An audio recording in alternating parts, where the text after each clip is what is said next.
Guest with us, the Vice President of the United States. He'll deliver some remarks and take some questions. First, I just want to share remarks of my own. Democrats in Congress have officially shut down the United States government.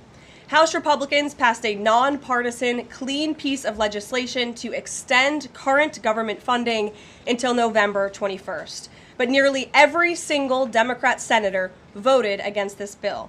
To be clear, this was the exact same bill that Democrats approved 6 short months ago in March, just adjusted for inflation.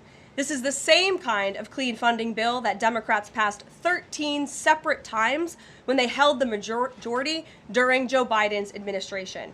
So the American people woke up this morning and asked the obvious question: why is the government shut down right now? The answer is pure partisan politics being played by the Democrat Party. The Democrats shut down the government because President Trump and the Republicans will not force American taxpayers to pay for free health care for illegal aliens. America is $37 trillion in debt. We cannot afford to provide taxpayer-funded free health care to illegals who broke the law to enter our country. To put this all into perspective, the Democrats refused to keep the government open over health care to illegal aliens and now have jeopardized critical health care programs for American citizens instead. The Women, Infants, and Children program, community health center funding, Medicare treatment options, and other health programs are now all at risk because of the Democrats rejecting the clean CR. The most vulnerable in our country are being punished because the Democrats want to prioritize illegals over American citizens.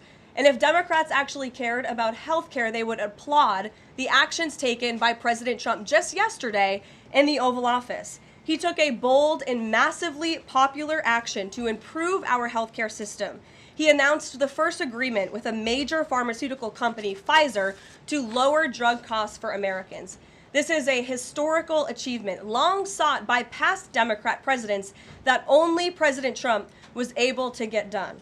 Also yesterday, while the Democrats were whining about health care for illegal aliens, President Trump signed a powerful executive order to supercharge American AI innovation and unlock cures for pediatric cancer patients in the United States.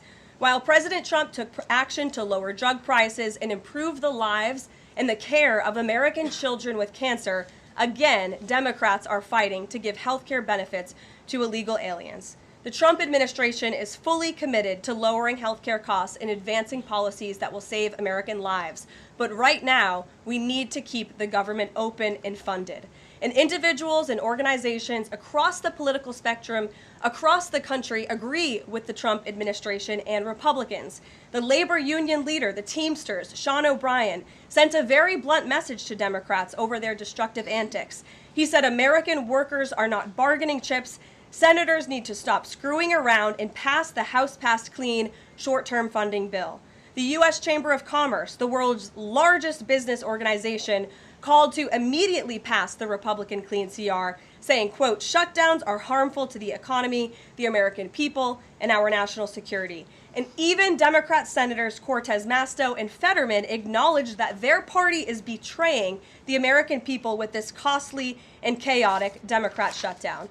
Enough is enough. Democrats need to stop sabotaging our country and holding the American people hostage in the country. Democrats need to do their jobs. The American people want the government reopened, and this is proven in a New York Times poll showing that 2 in 3 Americans say the government should not be shut down by the Democrats, even if their absurd demands are not met. The president and Republicans are working very hard to reopen the federal government. The vice president here has been crucial in this effort. We encourage all Americans across the country, call your Democrat senators and encourage them to reopen the government. That's what President Trump and the vice president want to do. Let's let the fun continue. The vice president's a very busy man, and I'm happy to take some more questions. I know there's more news today. Aside from the shutdown, we can focus on the shutdown if you want, but let's go ahead. Kate, why don't you start? The president talked about doing things that he said were irreversible during the shutdown, cutting vast numbers of people, he said, and cutting programs. Can you specify what exactly he was referring to, what's on the table, and what's going to be cut? Look, I think the vice president just referred to this in some of the answers that he gave regarding the layoffs. There are unfortunate consequences to a government shutdown. And the federal government is not receiving any cash at the moment. And so the Office of Management and Budget has been tasked with looking over the receipts and looking over the budget of the entire federal bureaucracy. And as the Vice President said, determining what needs to continue to go out the door and what can we continue to keep running and what unfortunately is going to have to come to an end. So those decisions are being made.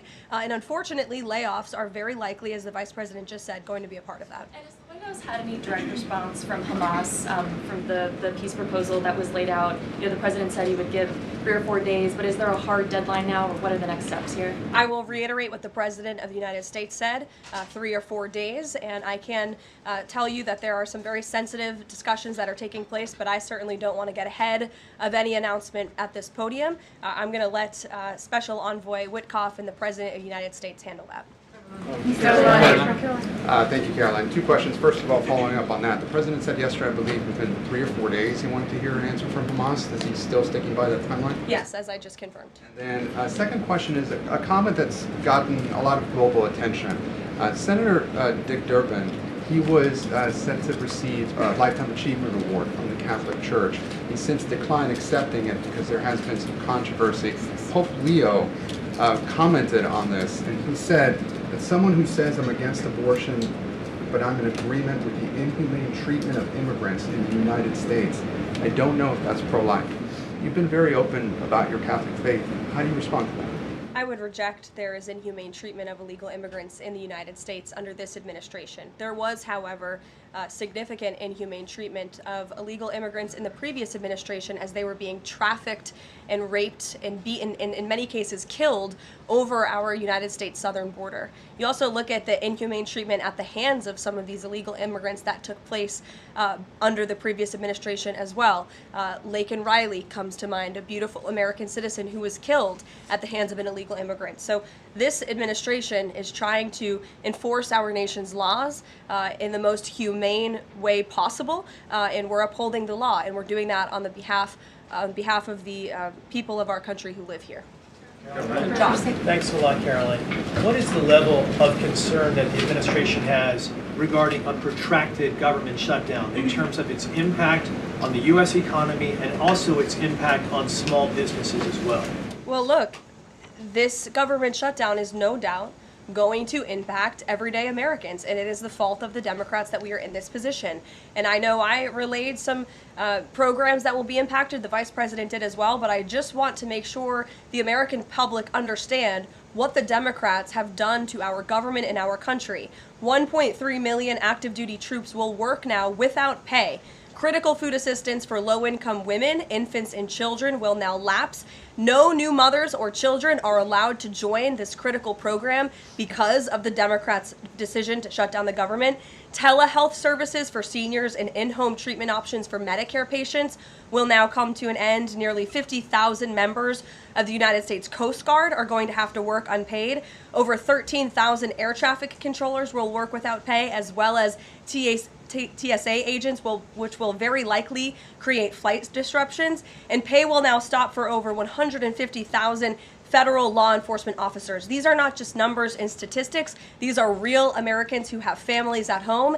And I saw some Democrat members today saying they're still going to accept their paychecks because they have 3 kids at home and they have mouths to feed. Well, so do these federal workers who those same Democrats just voted to shut down the government and turn off their pay. And we believe that's very unfair, and it's why the administration wants to see the government reopened. GDP growth fell by about 0.5 percentage point during the last government shutdown during the president's first term.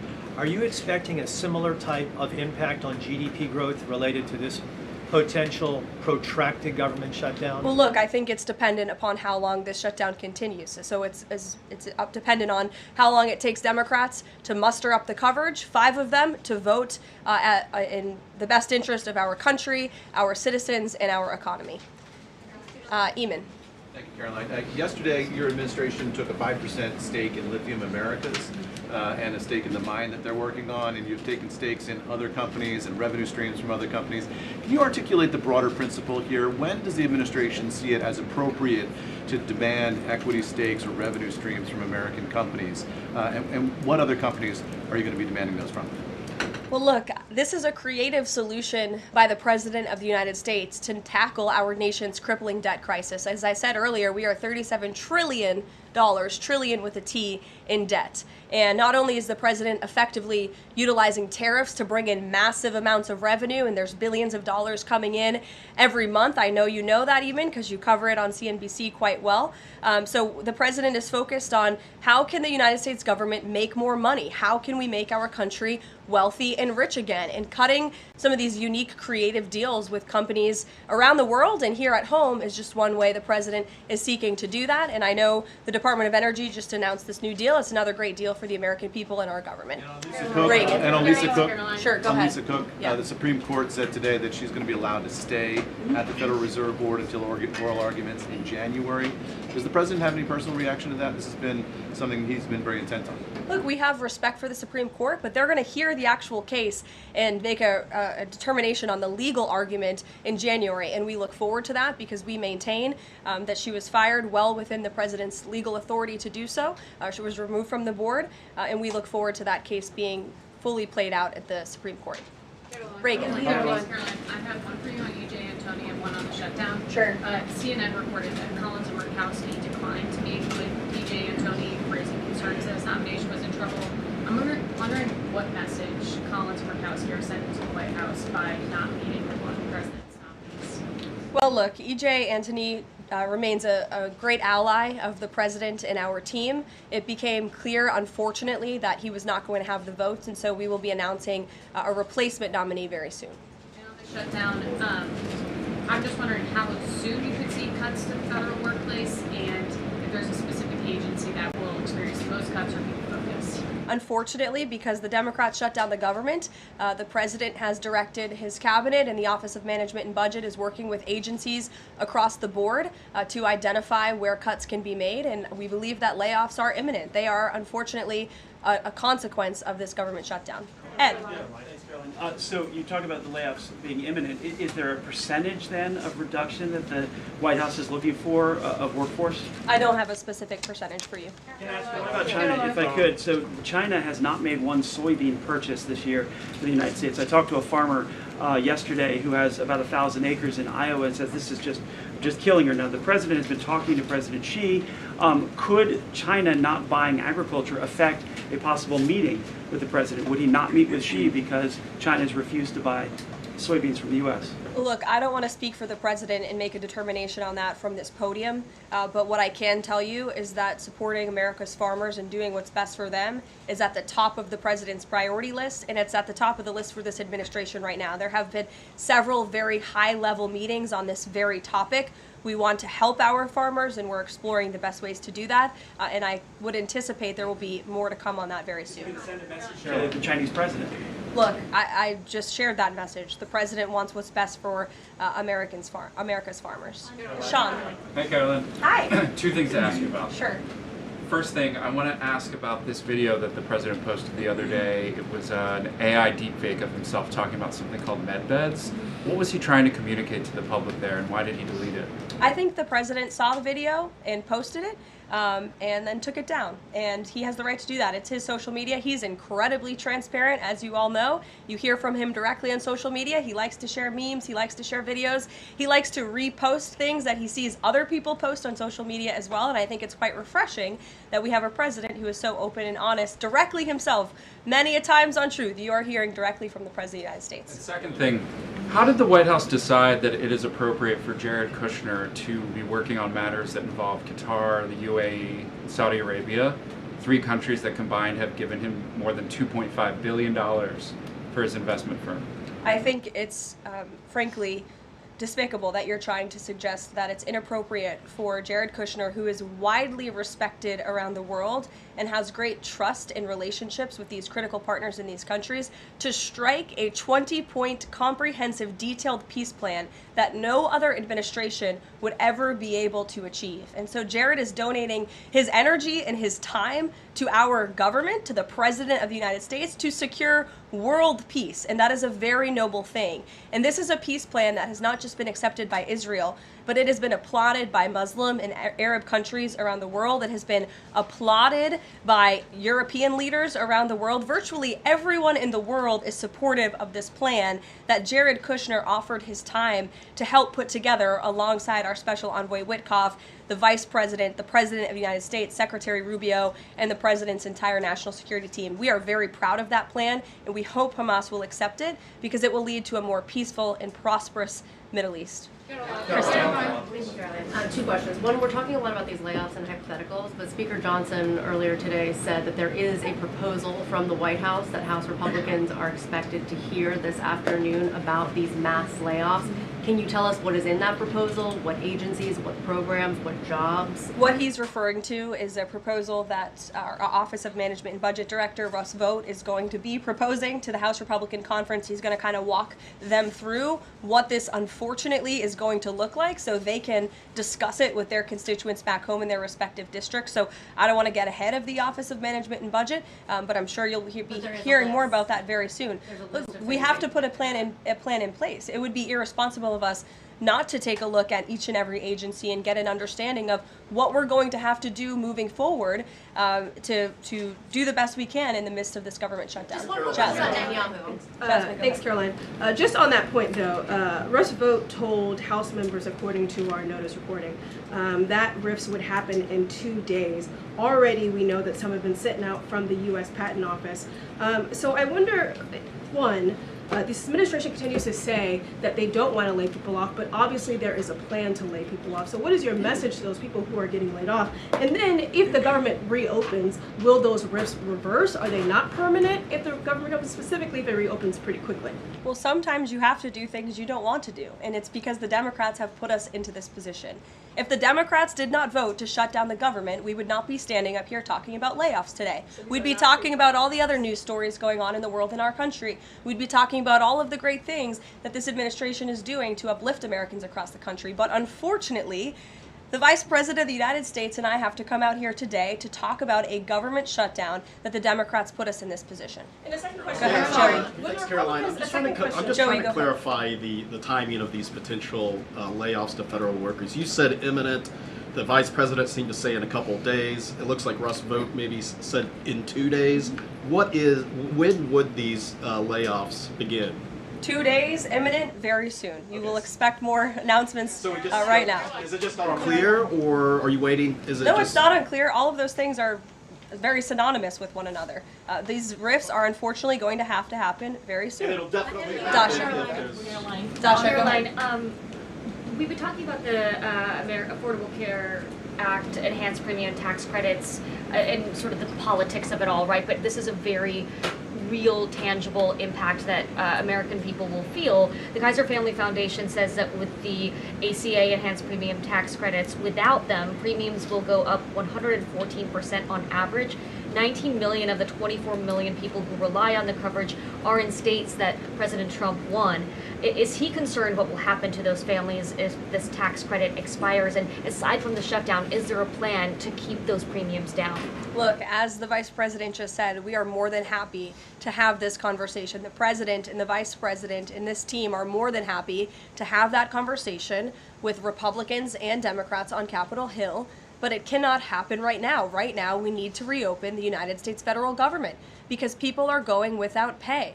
You have thousands of federal workers who have to show up to work and not get paid, and that's an unfortunate situation the Democrats have put us in. Then we can discuss this very important issue of healthcare that the president absolutely wants to fix. As I mentioned yesterday, he took...